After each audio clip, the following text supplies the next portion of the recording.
A woman who seems to regret being a feminist calls into the Dave Ramsey show and regrets it. All right, let's jump into this conversation. So this is Jade Warshop, one of the new Ramsey personalities, newer Ramsey personalities. She's probably been there for a few years. This is interesting. Should I date someone with a lot of debt? I am 32 years old, and I'm an independent parent, which means like I chose to become a parent by myself after, I was 25, 26, 27, couldn't find anyone. We never aligned with like finances. Poor Rachel. She's like, what? Rachel's face right here just tells us the whole story. So and have you heard of this? I've never heard of this. I've never heard of this. She's an independent parent. Independent single mom. She chose at 25 because she couldn't find a partner that she wants to have a baby. Is this like in vitro, or did like the homie smash for one night and got her pregnant? Probably. Did she go to a sperm clinic? Probably a lot of options. She probably went to a sperm donor. This is crazy. I decided to have a child on my own.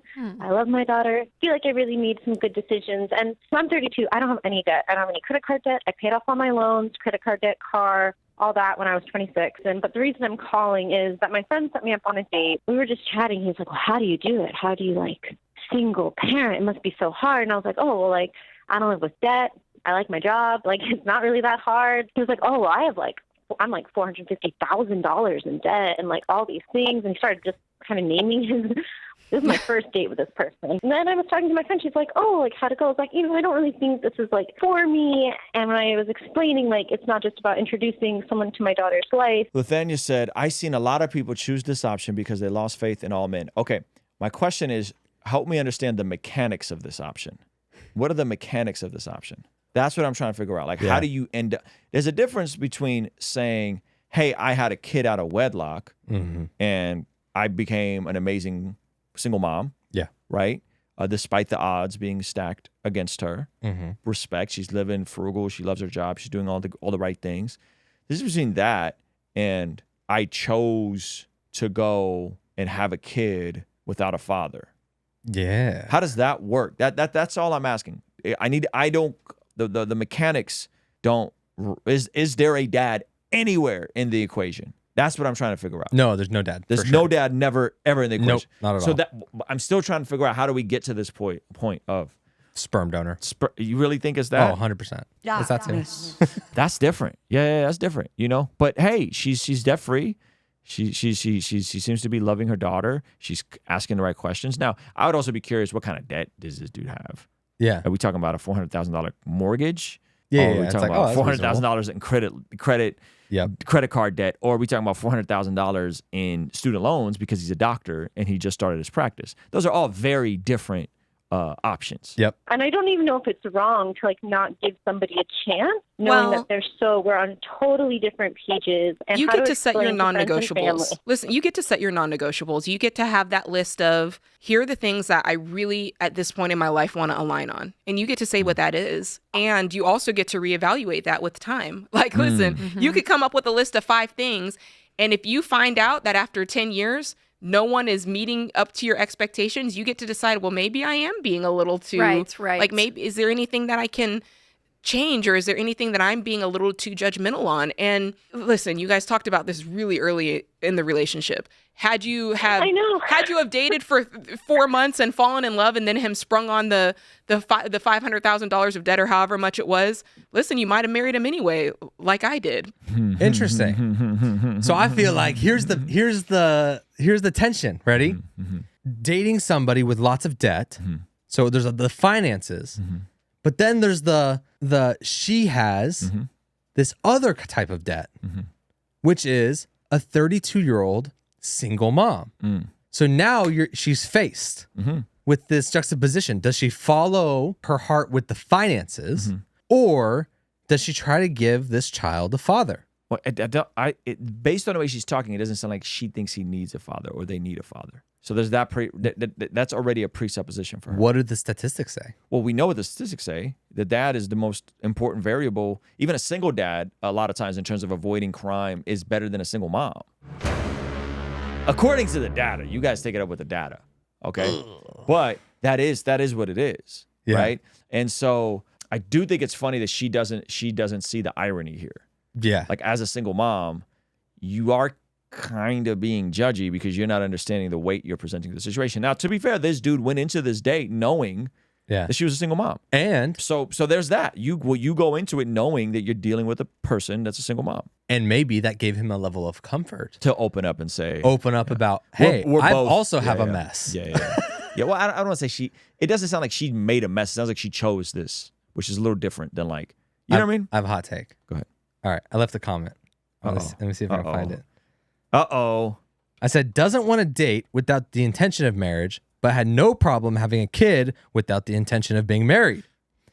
In 10 years, when the little girl is a fatherless, struggling teenager, you would have spent $450,000 to have a strong man father her. Whoa! Being a 30-year-old single mom by choice isn't necessarily the strongest green flag either. Make a compromise if he's truly a good man that can be an amazing father. To me, that was so obvious. That's and a good take. And the hosts are out here being like, you get to set your things, and maybe in 10 years, when you're 40, you can decide whether you set too strong of when you're 42 parameters. Let's hear the rest of this. I wouldn't put this, thing out there that if they do have debts, it's an absolute no. And I'm not Right. saying you're Okay. saying that. All right. But what's important is the value system, right? So if they came to you and was like, oh my gosh, I still have $100,000 of student loan debt and I hate it. I don't want to, I feel this burden. I'm trying to pay it off. Like that's somebody that you're like, okay, I can get on the same team. We are running in the same That's why I direction. said it depends what kind of debt. And I think- What kind of debt and their attitude of debt matters. Yeah. But if you're just some sloppy dude with $450,000 of debt and you just spilling all the tea because you got no boundaries on the first date, that's kind of a red flag. Oh, 100%. Yeah. I wouldn't find someone really attractive if he's like, I got $450,000 in debt and I'm about to go buy another property and keep leveraging myself. I'm like, Gag that's me with great a for you, spoon. but Pause that's just it. not attractive. I mean, unless he's Ryan Pineda, Yeah. you know? Ryan Pineda got way more than $450,000 of debt, and he has way more income than $450,000. Right. And he has a lot of assets and a lot of wealth. And I would say the same thing, lines like that in a spiritual sense or with kids. Like, right, there's things that you're just like, we just won't be aligned. Hold on. Jessica said, this is something my sister was considering, being an independent parent. I asked lots of questions, and it's basically insemination without a doctor's office. Specimen mailed with rights waived. Whoa. So someone's just mailing you their sperm? I've heard of someone that was just like sleeping around. Was just like, oh, I'm just sleeping around without protection. Oh, that's foul. You can't do that. Oh yeah. You can't sleep around, let some dude get you pregnant and then not tell them. That's foul. Yeah. Oh yeah. That's way worse than that. I mean, it's all crazy, but that's a way dark worse world. than that. Yeah. And I'm not even saying that she needs to take on someone with $450,000 of debt, or that this guy is automatically going to be a great dad. What I'm saying is that her perspective on what is a burden and what is not also needs to shift. Like, she should be pursuing somebody for the sake of having a healthy, stable, loving relationship that can also benefit this child as having a father. And that might come at the expense of finding the most perfect financially set person, the whatever, physically set person. Like, you want a perfect height too, you know what I'm saying? And you want them to be the father of your child. That's a little crazy. So I think like she needs, so I'm saying like adjust the expectation, but going out and being like, oh, I guess I'm dating because my friends and family are telling me to. It's like, do you have no sense of urgency that this child will massively benefit if there's a father? And 4 years old, you're getting close.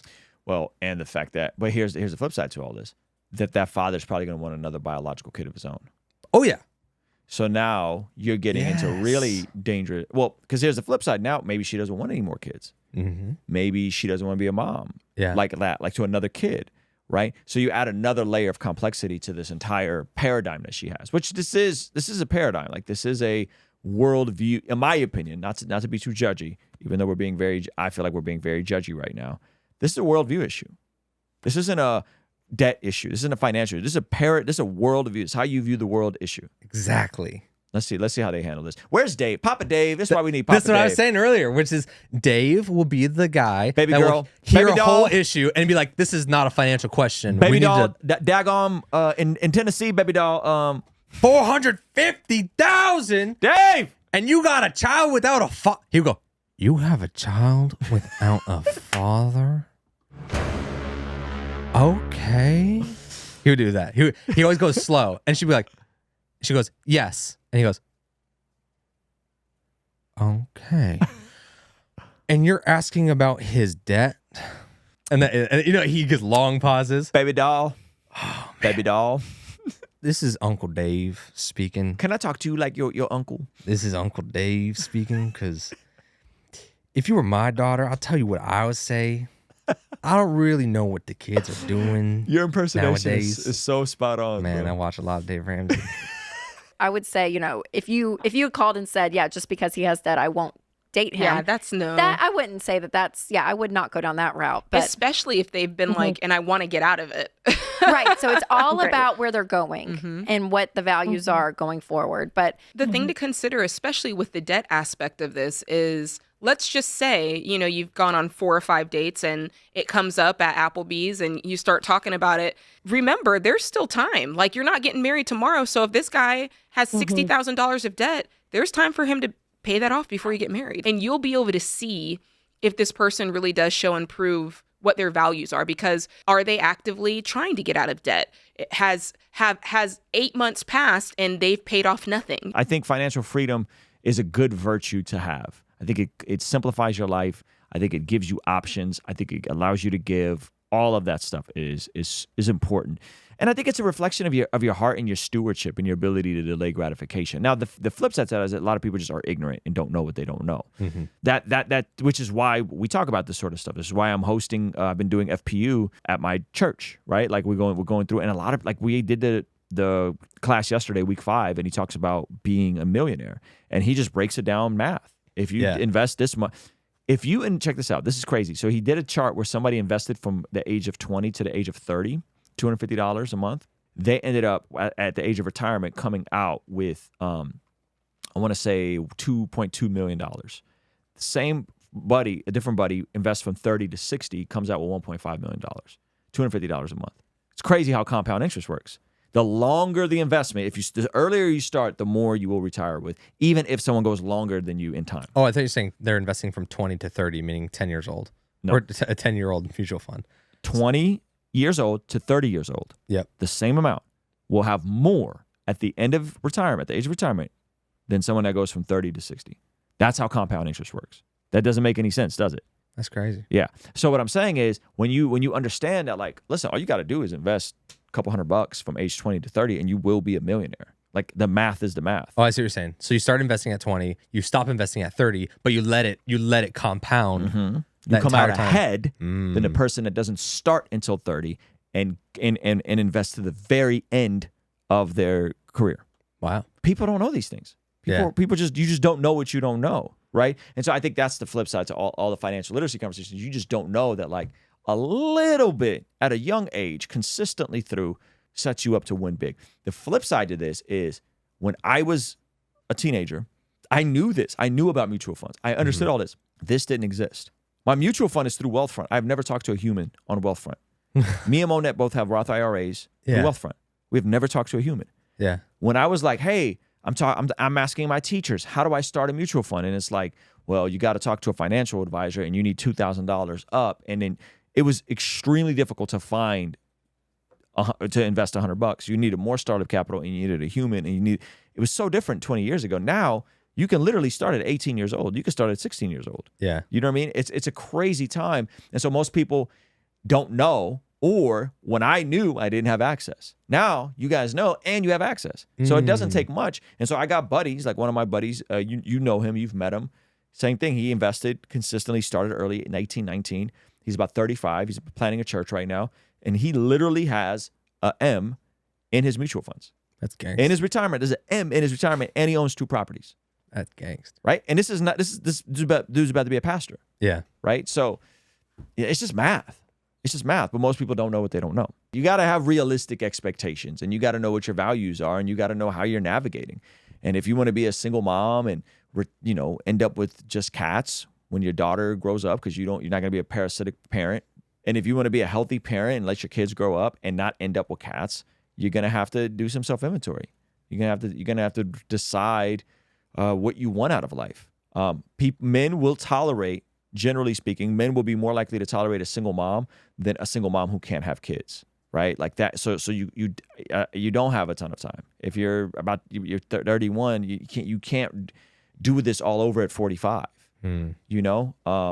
So anyway, we see according to the Bible that prayer is extremely important in terms of us being transformed from the inside out when we get aligned with God's will. For the Christians watching this channel, I want you guys to implement these spiritual disciplines in your day-to-day life. And the only way I've been able to do this consistently is through writing down my prayers in a prayer journal that does a few things. One, it allows me to reflect and come to God humbly and ask him to move on my behalf. And two, it allows me to document my prayers, which ultimately help me remember the very things that I was praying for and see the hand of God tangibly in my life when he answers them. So I would urge you, consider writing down your prayers.